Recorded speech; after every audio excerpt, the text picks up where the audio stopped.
Were you ever so stoked for a movie character in an upcoming film because in the commercial they looked like they were rough and tough and they could just take on anything? They were so hyped up to be this awesome, important character, and then they turned out to be more disposable than the drink tray that your McFlurries came on? Yeah, I'm looking at you, Captain Phasma. Well, this is the treatment that our beloved Pachycephalosaurus got in the pre-production phase of The Lost World in 1997. But just how did this colossal giant Pachy go from being a two-story wrecking ball with legs to the adorable clucking little stinker that can still put you through a Jeep door? All that and more lie ahead. This is the exciting episode of the mysterious origins of the giant Pachycephalosaurus.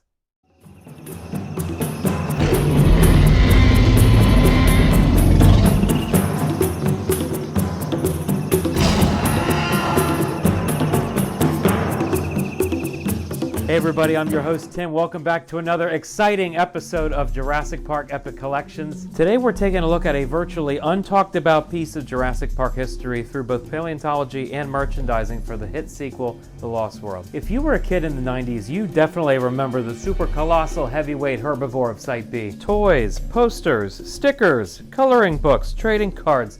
Everything was pointing to the fact that Pachycephalosaurus could definitely go toe-to-toe with the king of lizards himself. And while this Cretaceous throwdown might seem like just careless research and development on Universal's part, the blame rather rests solely and squarely on the shoulders of antiquated paleontological practices of that time. Let's turn it over to our paleontology and dino anatomy expert, the wonderful Dr. Mika. Thanks, Tim. Guys, I'm so excited to be on this episode of Jurassic Park Epic Collections. Oh my gosh, I can't believe I'm on the show. Pachycephalosaurus was first described and outlined by digger Joseph Leidy in the 1850s, but it wouldn't be officially classified until 1931 by paleontologist Charles Gilmore. The Pachy has undergone a huge amount of anatomical speculation over the years due to the lack of complete fossil specimens.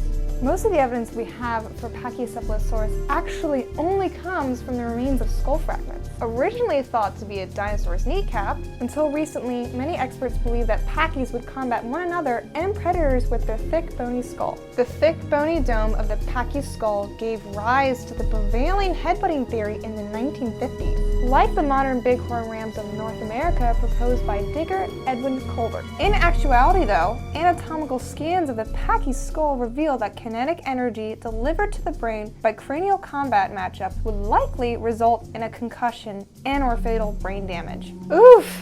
So no, there would likely be no Pachy arena in Jurassic World as the viral marketing suggested. It is most likely that Pachy did not engage in gladiatorial headbutting, but rather close quarters headbucking and shoving like modern bison do during mating season. And yes, the Pachy did share its environment with the T-Rex between 72 and 66 million years ago, but the actual size of this herbivore prevented it from ever hoping to go toe-to-toe with the king of lizards. Based on more complete fossil evidence of other Pachycephalosaurids in the region like Stygia and Dracorex, paleontologists can now infer that this feisty plant eater grew closer to around 6 feet in height rather than the colossal 16 feet that scientists had previously thought, making the theory of the giant Pachycephalosaurus as extinct as the dino itself.